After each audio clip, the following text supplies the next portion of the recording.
Hi everyone, Steve here from Arrow in Flight Intuitive Counseling. Wanted to run through a quick tarot exercise that I think anyone can do. You don't have to be a skilled veteran reader to do this, but it's a great way to open up some new pathways into your spiritual explorations, especially if you're stuck. A few years ago when I was really getting very metaphysical, a friend of mine introduced me to a book called Ask Your Guides by a woman named Sonia Choquette, Choquette. Ask Your Guides. I hadn't really heard of this concept of guides at the time, not put quite the way that Ms. Choquette was putting it.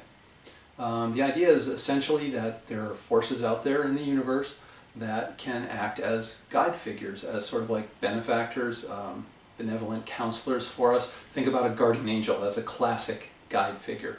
So people in metaphysical circles will cite all kinds of characters as their guides. Angels and archangels and saints and classic religious icons is definitely a kind of guide.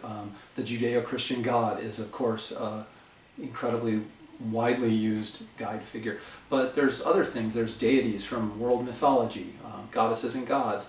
There are creatures and characters from folklore, griffins and dragons and fairy folk. People will cite these as their guides. There's the animal spirit. You will hear people talk about, oh, the wolf is my spirit animal, that kind of thing. These are all guide figures. So there's a great exercise you can do if you're curious, do I have guides? What are they? How many do I have? I feel that guides can come and go in your life. There are some that we have, this is my own personal belief, there are some that we have from the womb to the tomb. They're with us our entire lives. They never go away. There are some that come for a specific purpose or a specific period of time in our lives to teach us some special thing, and then they move on. Maybe we never see them again. And there are some that are very quick. They have one isolated message. I was passing through on my way to Winnipeg, and this tree spirit told me that you needed this message, so I'm here. Here's your message, and that's it. So what I like to do is you start with the draw of one card, and you just ask something like, right now as I'm recording this, we're almost at the summer solstice. Summer will start in a couple of weeks. So let's say for the new season, the summer season, summer until the fall equinox, how many primary guide figures do I really need to work with just for that roughly 3-month period? So that's the question. There can be other guide figures in my life other than those that come up, but that's what we're asking. Who do I need to work with primarily in the summer? And just pull one card. It's that one. That's the one that wanted to come out. Okay. Justice card. In this deck, that's 11. So, according to the way this kind of spread or exercise works, 11 primary guides. It's a lot. If you want to downsize, you can totally do that. You can say 11, let's add the digits of 11. 1 plus 1 is 2. I'm going to work with 2. Or you can say, I'm going to go and I'm going to do 11. When I first did this, I pulled the World card, card number 21, and I thought I would be insanely greedy to think I have like 21 metaphysical, supernatural presences all clamoring to watch over me and give me advice. Let me do this again. 2 cards popped out, and the first one I turned over was a 2, and I thought, oh, okay, now we're getting, this is going to be smaller scale. And the second was the Sun, number 19.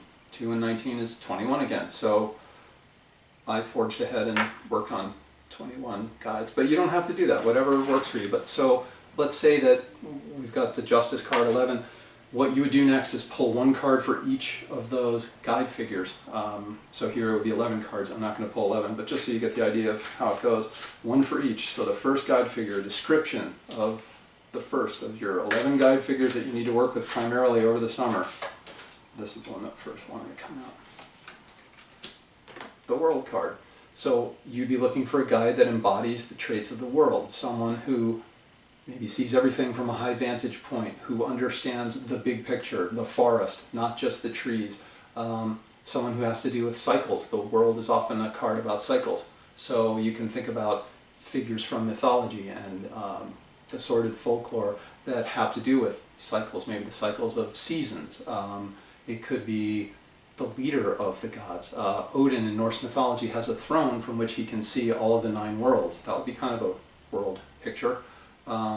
Zeus at the top of Mount Olympus, or his wife Hera. They can see everything in creation in the Greek cosmology.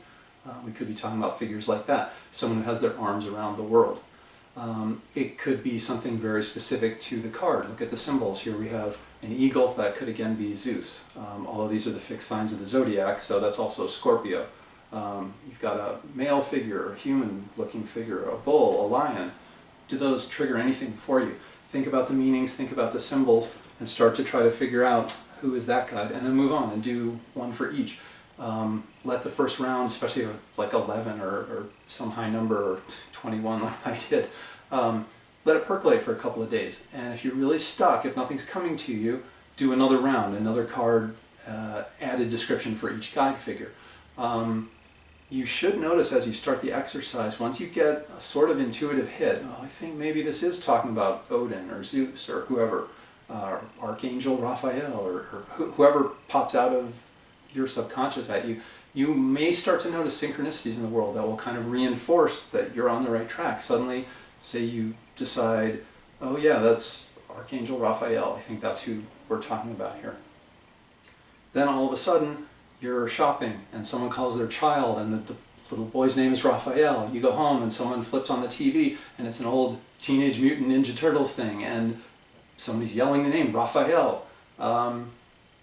Things like that, they're not meaningless. They're there for reasons. Synchronicities, we call them. They're not just little coincidences. They're, I think, messages from the universe itself, maybe, saying that you're on the right track.